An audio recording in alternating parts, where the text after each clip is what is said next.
College classmates, Sonia and Marnie, are just getting to know each other when a mountain holiday goes tragically wrong. Shift your weight! Trapped on a crumbling precipice. It was terrifying. If you fell, you would fall down hundreds of feet and die. I thought, this is it. It's only a matter of time. They have to stay awake just to stay alive. Falling asleep meant dying. Survival means sticking together. But this mountain will tear them apart.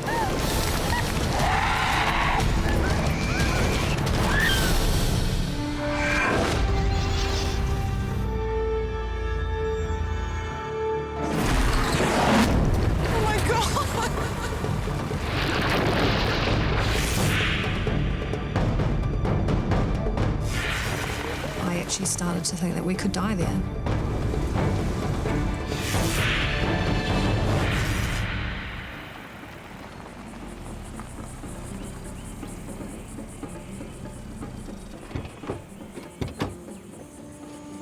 Here you go, sons. It's 4 days before Christmas, Cheers, mate. and postgraduate physics students Sonia Rendell and Marnie Shepherd have left their books behind for a 3-day hike in the southern Alps of New Zealand. They look so cute. They don't look real. They're going to feel pretty real once we're up there. 25-year-old city girl Sonia has just split with her boyfriend and is taking time out to clear her head. I was heartbroken, so it was a good opportunity just to get away and start thinking about where my life was going. Sonia had a bit of a split up just beforehand. So this hike was something I hoped that Sonia would enjoy. At 36, Marnie's already a veteran mountaineer. This trip was her idea. I've always loved the mountains. It brings a lot of happiness for me anyway, to feel like I'm part of nature. The women have rarely hung out socially, until now. Sonia and I are very different in some ways. Sonia's a lot more sociable person. She's also a bit more of a glamour person. How are your new boots? Oh, they're good. I really like the colours. What do you think? I'd never hiked with Marnie before. I don't care what they look like. Are they comfortable? She's a very experienced climber, and I knew that I was going to be in completely safe hands. It's going to be a challenging hike. They face 3 long days of walking and rock scrambling. They'll overnight in hiking shelters along the way.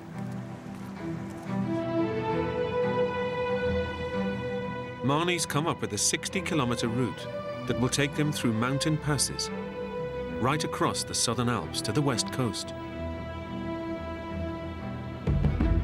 Beautiful and remote, this wilderness can also be lethal. Even in the New Zealand summer, the weather can change without warning. And Marnie has heard that a storm system is heading their way. Even though the forecast was bad, it was still supposed to be a day or so away. We were hoping to complete the trip before the weather turned bad. Sonia's on a steep learning curve. This is her toughest hike yet, so she'll be looking to Marnie to take the lead. What if I slip? Don't slip. Marnie is a very tough lady, incredibly headstrong, but I really like that in her. I'd never hiked with Marnie before. I was very well aware that she's a very experienced climber.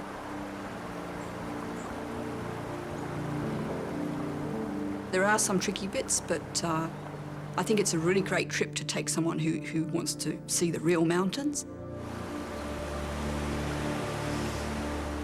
Sonia and I both thought, well, yeah, we'll give it a go. The idea being that, you know, in principle, we could always turn around and come back again.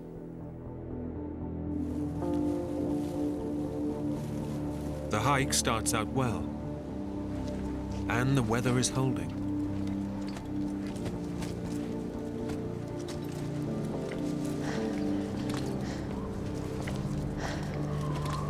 But around the next bend, a shock awaits the two friends.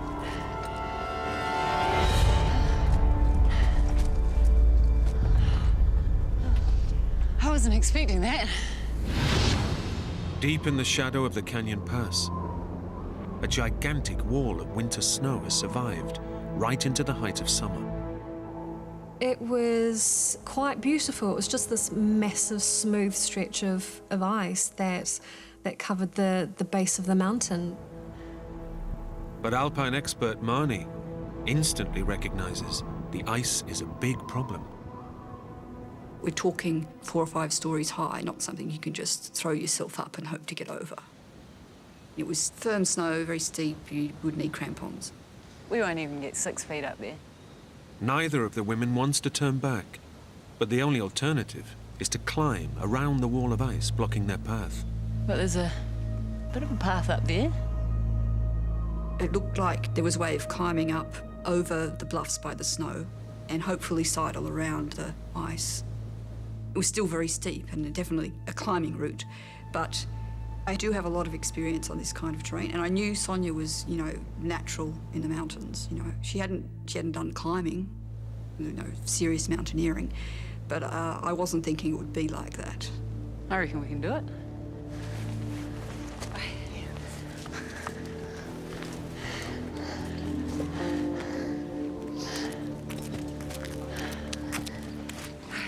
We were very excited, and I guess the adrenaline is going as well. There was no doubt in our minds that we could do the climb.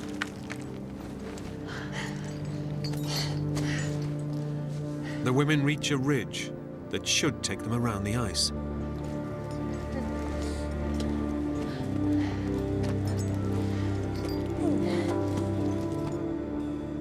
But the plan falls apart. The terrain is impassable without ropes. Between us and the pass that we were trying to sidle around to, there was a very steep, uncrossable avalanche gully. Completely uncrossable. Unwilling to abandon the trip, Marnie decides that they can climb up to another ridge. I was hoping if we climbed a little higher, we could get through. We can't get across here, but if we nip up there, I reckon we can make it. I was a little bit surprised. It looked like it would just be a long, long climb. What, that ridge way up there? But I completely trusted Marnie's judgment. Okay. She basically just said, follow my route, so it was always her that went first. Now you just want to watch out for the loose scree. You don't want to scuff your new boots.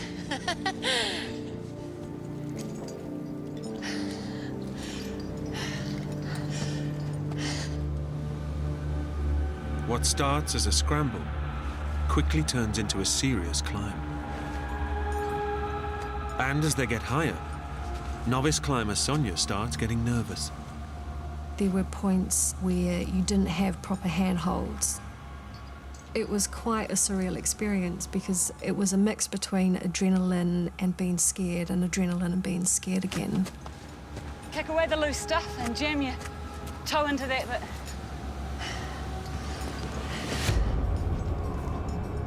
To find a way around the ice, the women have to climb higher and higher.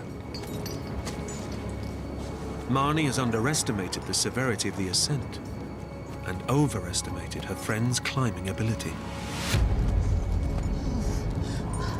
Marnie, this is just crazy. Sonia was beginning to get scared of the train, and with very good reason.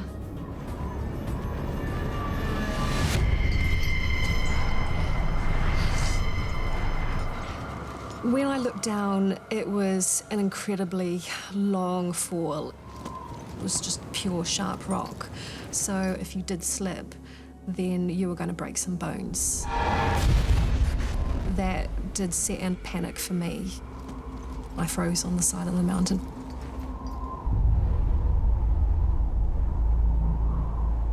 It was a very big mistake on my part taking Sonia into that terrain. Your survival depends on you being careful about what you're doing, and if you panic, you're not being careful. Marnie needs to calm Sonia down, fast. Just relax and take some breaths, okay? It was terrifying. If you fell, you would fall down hundreds of feet and die. You couldn't afford to fall. Marnie, I can't do this. This is too hard. I'm gonna go back down. Sonia? Sonia, you can't go back down. It's too dangerous. I was quite certain then it was better for us to keep carrying on going uphill because climbing up is a lot easier than going down. It's a lot safer. We've got to keep going up, okay? Don't look down. Keep calm. Try and find a foothold. Against her every instinct, Sonia presses on. After 4 hours of climbing, they're nearly 200 meters up a near vertical cliff face. At last, the summit is within reach. But now, they hit another problem. The rock above them is dangerously unstable. It's a case of what looks like solid rock falling apart. If you're relying on that to hold some of your weight, well, that's a disaster. I put my foot on the rock and it fell from underneath my foot.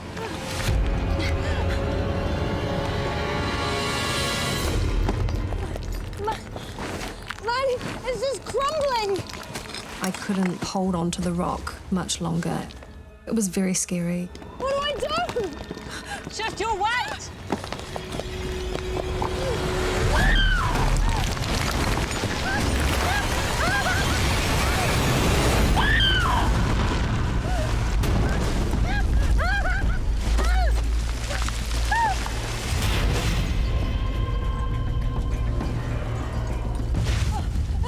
I was clinging on, trying to scramble my other foot or wedge it into the rock just to get one solid foothold. I knew if I were to fall further, it would be disastrous. Help me!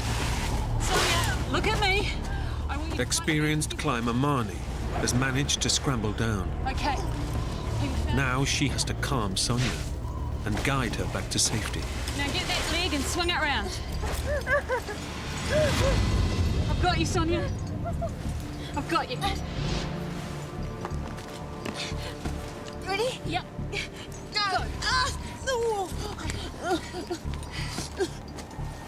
Yes. I can't do this anymore. I can't go on any further. Sonia's safe, but the shock of the fall has drained her strength and her confidence. We've got to keep moving. I really needed to stop because mentally and physically I couldn't last much longer.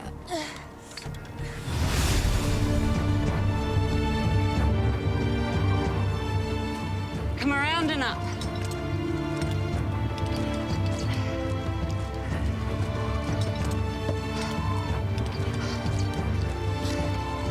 Put your hands where I put mine. Pushing on, the women face a dilemma.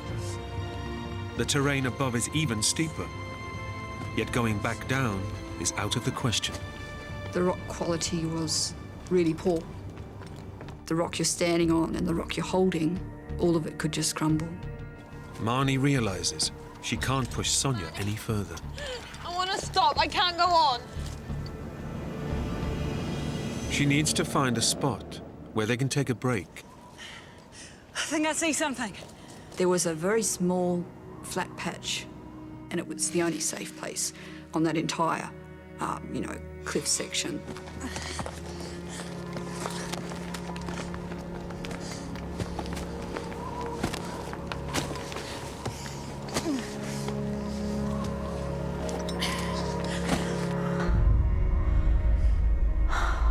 It was an absolute relief. I could just sit down and take a deep breath and get my composure.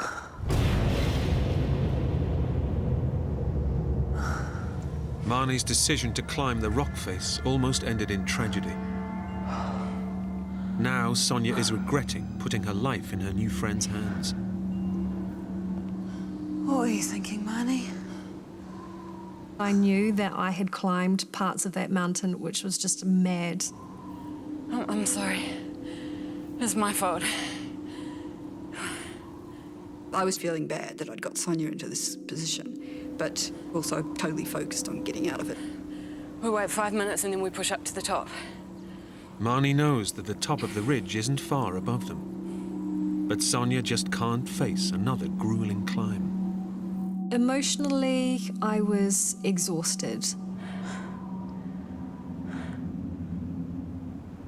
You have the realisation that you've made a very, very bad mistake and bringing somebody else into a life-threatening situation. We were on a very steep face, completely rocky, and, you know, quite exposed. Marnie knows this tiny ledge is no place to linger. They need to complete the climb before dark, and there are only a couple of hours of daylight left. But first, she needs to convince Sonia that they can make it safely to the ridge. There's a couple of really good handholds up there. No props. You right, Sonia? But now she's safe. Sonia's not interested in moving. You start here, move across. I can't go any further. I've had enough. I was trying to reassure her that it wasn't far, but we both knew it was still going to be pretty tough, so I don't think morale was great. We've got 2 more hours of daylight, and we can make it to the top.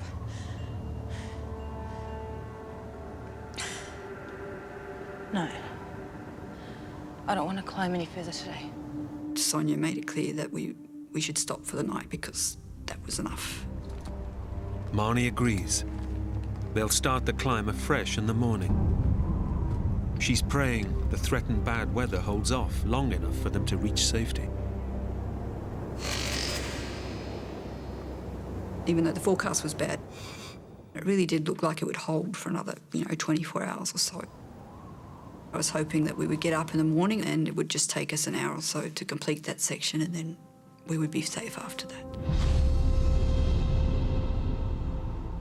At 1,500 meters above sea level, even in summer, the temperature plummets at night. Soon it's only a couple of degrees above zero.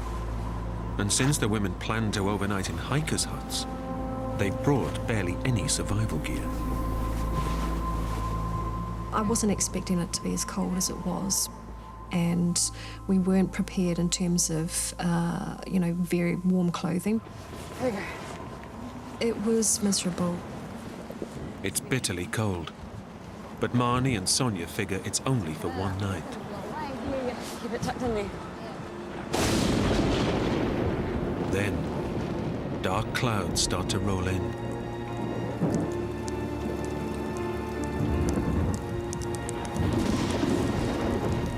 This is Marnie's worst nightmare. Once it started raining, I knew we were in trouble because it was a storm and it was going to rain heavily, that was for sure. The bad weather, forecast for the next day, arrives early. Marnie knows that trying to climb on wet rocks is lethal. Until the rain stops, they are trapped. No, we won't be going anywhere in this rain. How long do you reckon it will rain for? Might clear by dawn. Rocks will be dry by afternoon. I didn't feel that she was that upset. To begin with, she may have even been slightly relieved that we could put off going anywhere. Their flimsy waterproofs are no match for the deluge. And soon, they're soaked to the skin. Once the rain gets down your collar and your legs are wet, morale just gets worse and worse and worse. But their ordeal is only just beginning. A deadly rumble is growing all around them.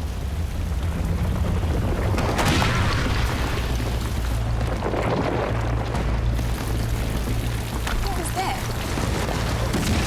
Loosened by the torrential rain, massive boulders start to crash down, smashing all around Sonia and Marnie. Oh my God! You could hear the rocks falling on the mountain. I thought, this is it. It's only a matter of time. They're gonna hit us! There was really a constant stream of rocks rolling down either side of us. Some of them only a few metres away from us. It was very scary.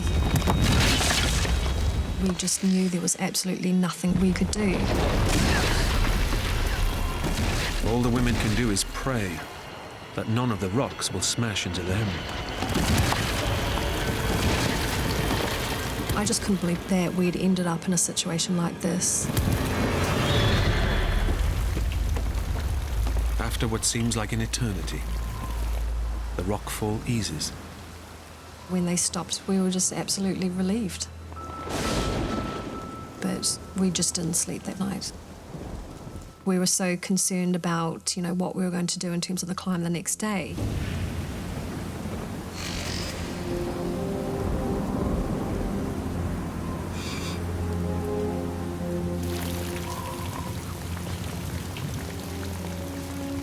By daybreak, the exhausted women are desperate to make their escape. But the rain isn't stopping. Sonia, you'll have to stay put until the rain clears. There was no way we could go anywhere. We had no option but to stay where we were until the weather cleared. The crumbling rock face is now slippery as well. Any attempt to climb would be suicidal. Neither woman owns a mobile phone, so they have no way of calling for help. They decide a meal will raise their spirits. We thought that the rain was going to pass in 1, maybe 2 days, so we thought there was no reason to ration the food. We still had a good 1.5 days worth of food left, so we ate normally. The decision not to ration their meagre food supply is highly risky. Storms in the southern Alps can last up to a week. As night falls again, rain shrouds the mountain. And the temperature plunges towards zero.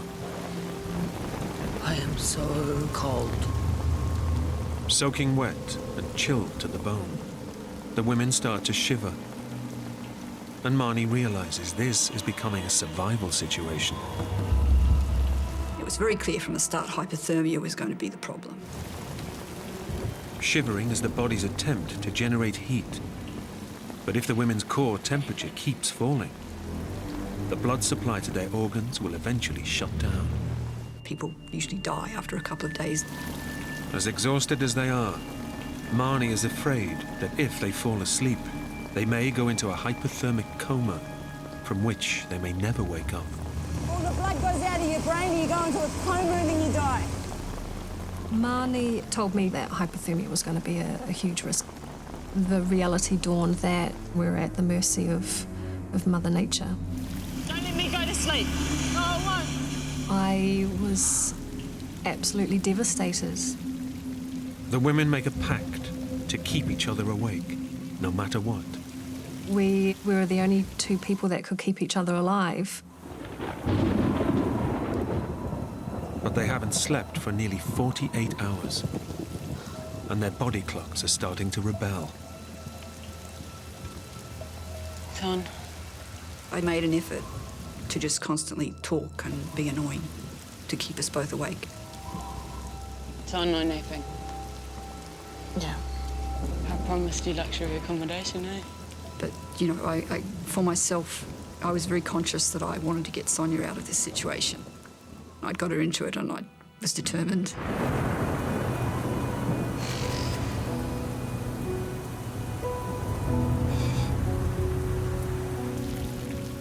Another night with no sleep gives way to another day of torrential rain. They won't be getting off the mountain today.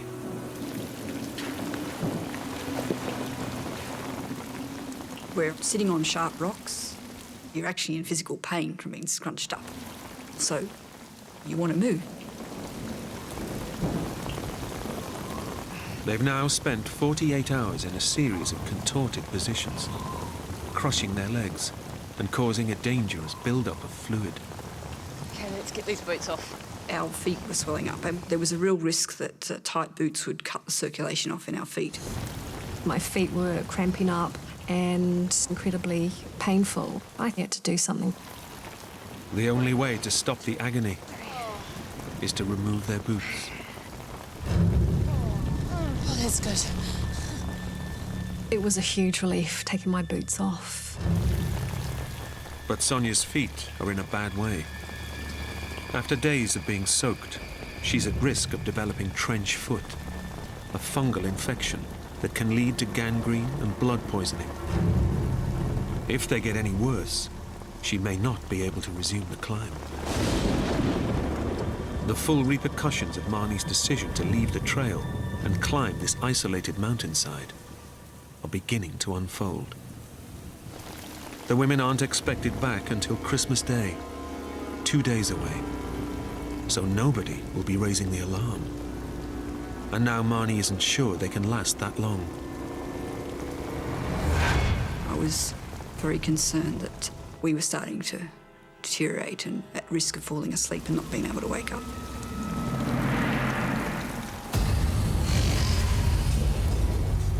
As Christmas Eve dawns, Sonia and Marnie have been awake for over 100 hours. And their brain chemistry is starting to play tricks on them. Once you start to get dangerously weak, it's like, am I hallucinating or am I awake? Hey! No napping. Sleep deprivation can have the same effect as being drunk. This was your idea, Marnie. You're the one losing it. You're such a freak.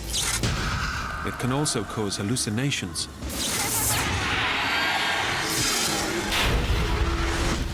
And uncontrollable rages. You were the one that said it was a good idea to go up the track in the first place. This is your fault that we were stuck on this stupid ledge. We shouldn't even have climbed it. We should have just gone. We would have gone up, but you were sitting here and you would have moved. The women's simmering resentments finally boil over. I'm not meant to know this. Are you using your brain?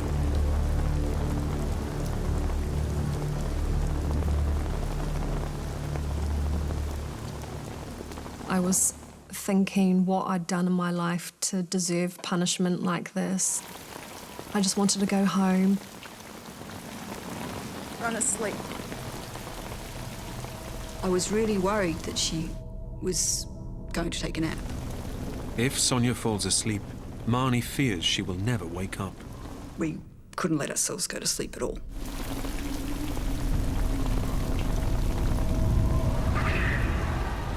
She's got to get tough to save her friend's life.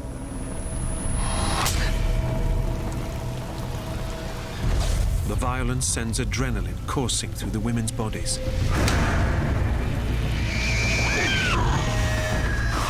The anger got your blood going, it got you fired up. Shocked, they realize this might be the only way to ward off sleep. There was no holds barred on what we did. The strain of staying awake so long has pushed the women to the very edge.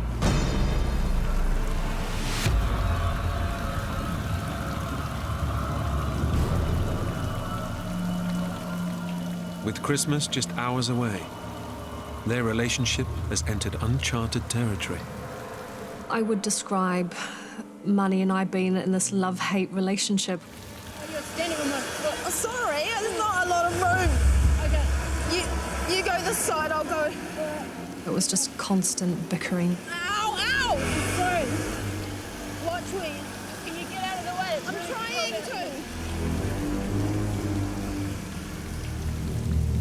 But at the same time, she was very, very supportive and constantly saying that we would get through it, it's just a matter of time.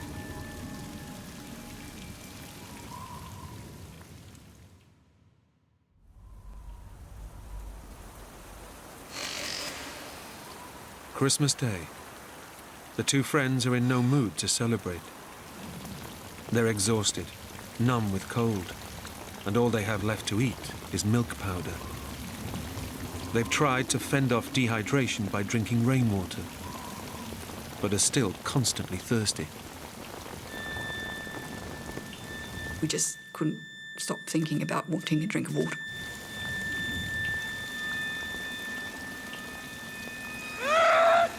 Sonia was quite upset about that.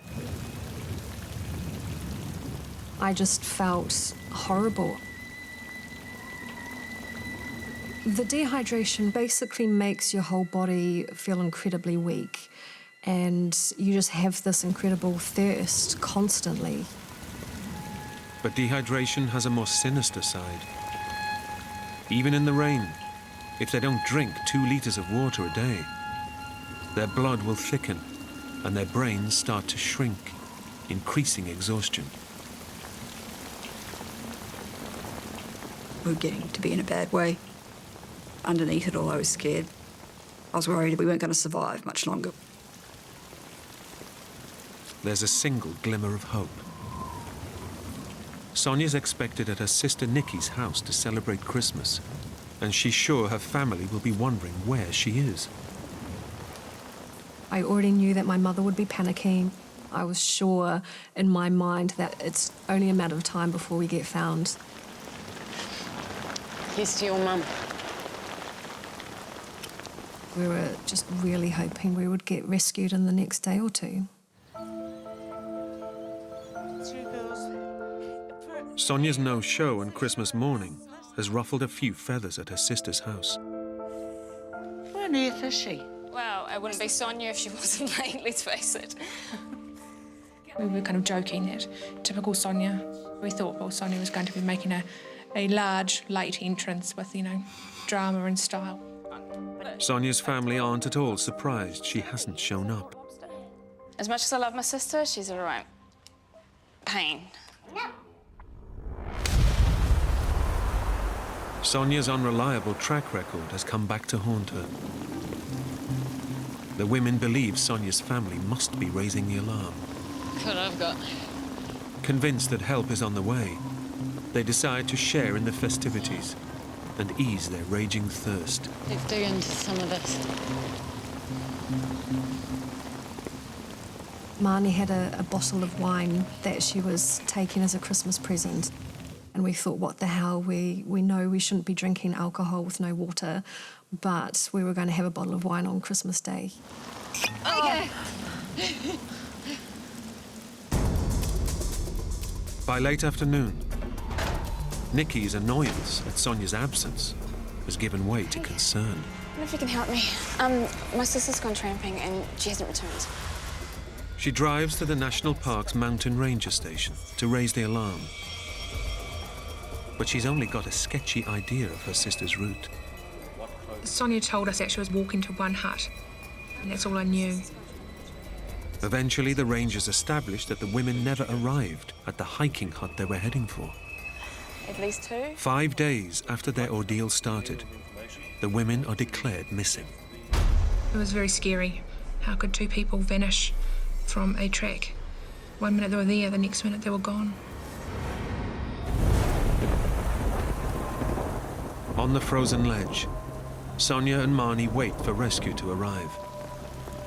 They know that alcohol will only worsen their thirst, but for now, all that matters is the wine's comforting warmth. It was just gold in your mouth, basically. The bottle of wine was a great morale booster. It was gone pretty quick. But gambling on the prospect of imminent rescue is a big mistake. Rescuers have only the vaguest idea where to look for the women. In this vast wilderness, Marnie and Sonia's chances of survival are slipping away.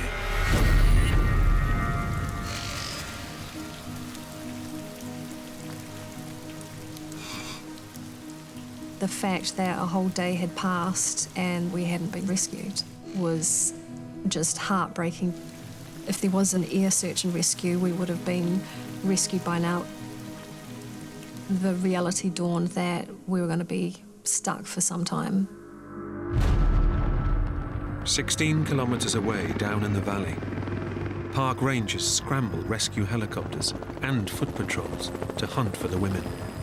But with a search area spanning hundreds of kilometers, the chances are 1 in a million.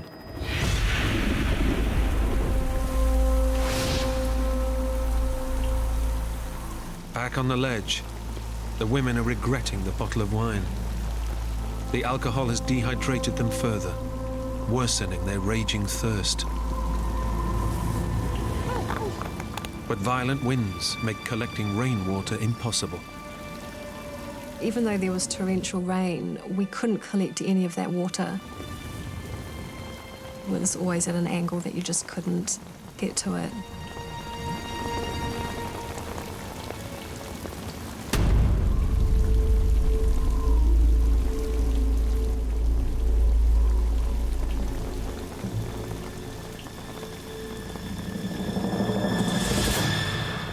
The only way we could get water was actually off or sucking out of the sleeping bags. The same sleeping bags that have been soaking up their urine. I thought, well, this is nasty, tasted gross. That last of our worries was getting, some germs from the water in the sleeping bag. So all we had to do was grab a little bit next to us and suck on it.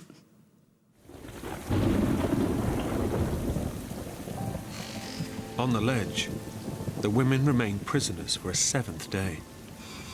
The wet rocks are as slippery as ice, making climbing impossible.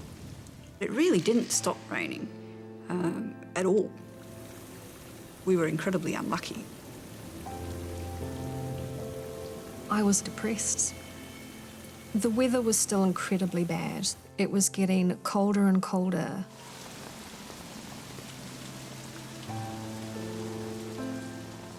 Then, just as they're starting to give up hope, the sound they've been longing for. Hey! Hey!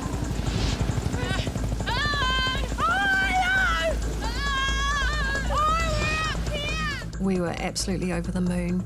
We just knew that we were going to be rescued. We're here! Sonia! Son! Son! We're here! Sonia! Hello! We're here! When the helicopters didn't spot us, I was incredibly disappointed. 1,200 meters up in the mountains, the bad weather makes them invisible to the search choppers. The helicopters had no chance of finding us in the bad weather. Their dreams of rescue are shattered.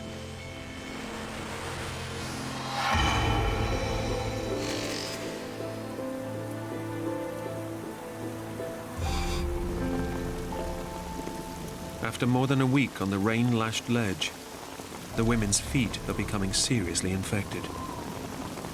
Keep it moving. Get some blood into it. We both had trench foot, which had killed off the nerves in the feet. Our feet were totally numb. Even if the weather clears, climbing on their numb and damaged feet will be next to impossible. It was very scary. I actually started to think that we could die there. Best known route was driving to the head of the valley up to here and then making their way across. Since Sonia's sister Nikki raised the alarm, rangers have spent 4 days scouring the search area, both on foot and from the air. But there's no sign of the women. We could be looking for bodies. The search turns into a body hunt. That's when fear kicks in. How do you live a normal life when your sister is nowhere?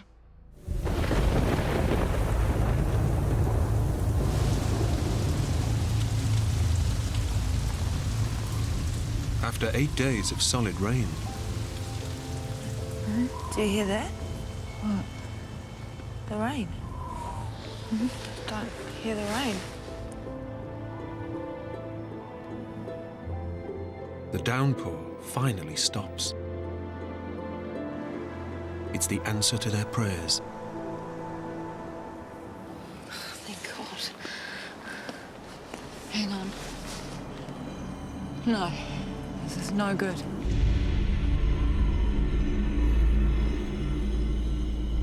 The rain gives way to snow, and their nightmare deepens. It was feeling like you were sitting in a bathtub of ice cubes. Oh, it's so cold. The sub-zero chill brings the threat of hypothermia even closer.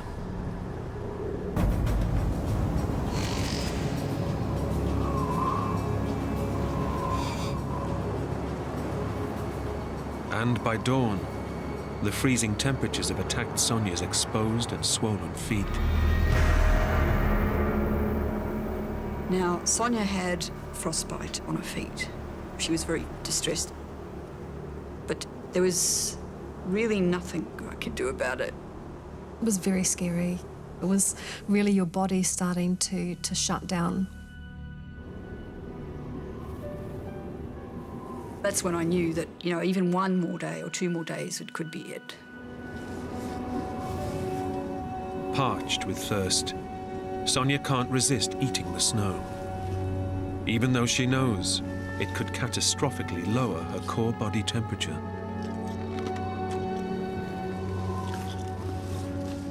I knew I shouldn't be eating snow, but I thought, what the hell, I'm going to do it anyway.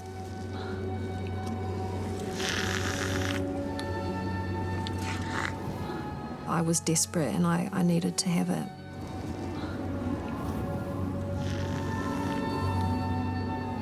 It's only going to make it colder.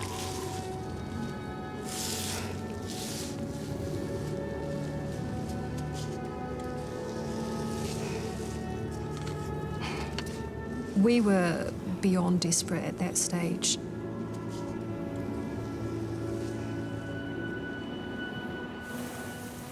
As Sonia and Marnie endure their 9th day without sleep, the weather veers between snow and freezing rain, and they can no longer fight the urge to shut their eyes. I knew that falling asleep meant dying.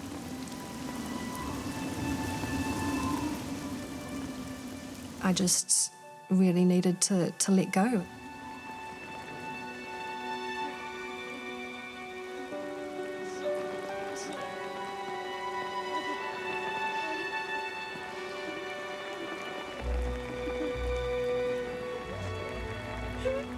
It was very, very heartbreaking.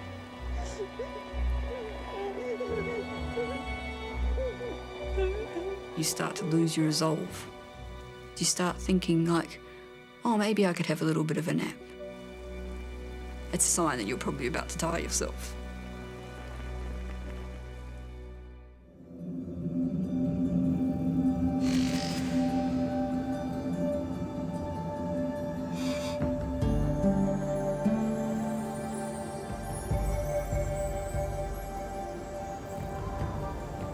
It was a shock.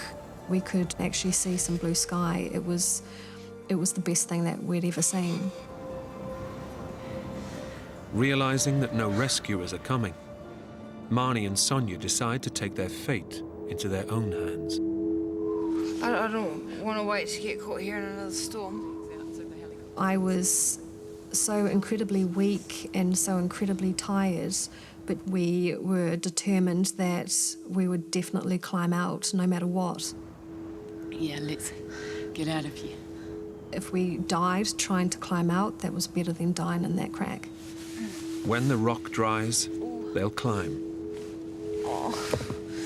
Trying to climb on their damaged feet is near suicidal. But if they stay put, they're convinced they'll die. Back at the ranger station, the authorities call off the search for the women's bodies. But Sonia's sister Nikki can't bring herself to leave. Your heart aches, it breaks that your younger sister, your little sister, has gone out and isn't going to return. One of the helicopter pilots takes pity on Nikki. He offers to give her a ride over the wilderness that claimed Sonia, to say goodbye to her sister.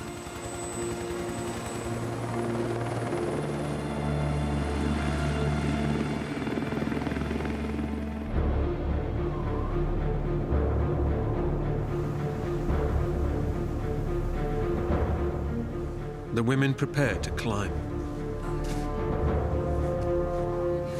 They haven't slept in 10 days, and they can barely feel their infected, frostbitten feet.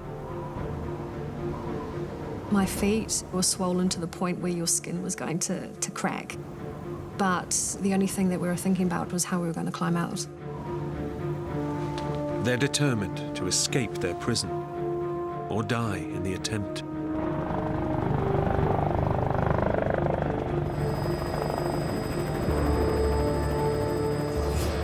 Nikki's been told that Sonia must be dead. But she can't stop herself scanning the terrain for any sign of her sister. You put your hand where I put mine. I'll follow you. You ready? Don't look down.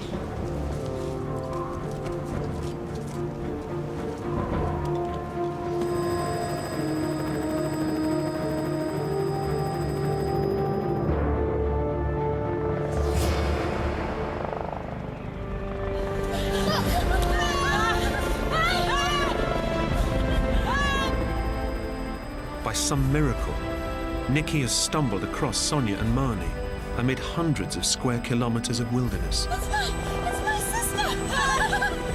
It was just absolutely euphoric. We were over the moon. I think we looked at each other and we hugged each other and we thought, thank God. They were laughing and happy and crying, and it was amazing. We made it, Marnie. We made it.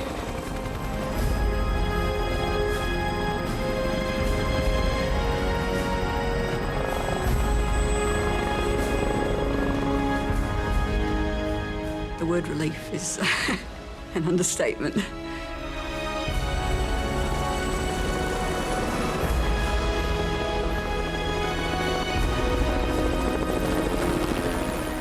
The helicopter rushes Sonia and Marnie to safety.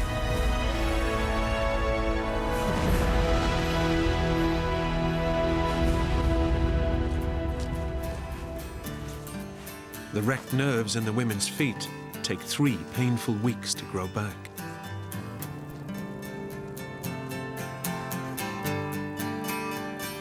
Sonia never went climbing again. But Marnie would return to the mountains 10 months later. I'm pretty sure I promised Sonia I wouldn't do that to anyone again. But I still love the mountains. I still love tramping.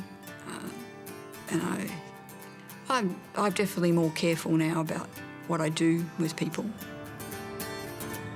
The two women remain friends. I think I probably wouldn't be here today if it wasn't for Marnie. It was definitely her strength that got both of us through it.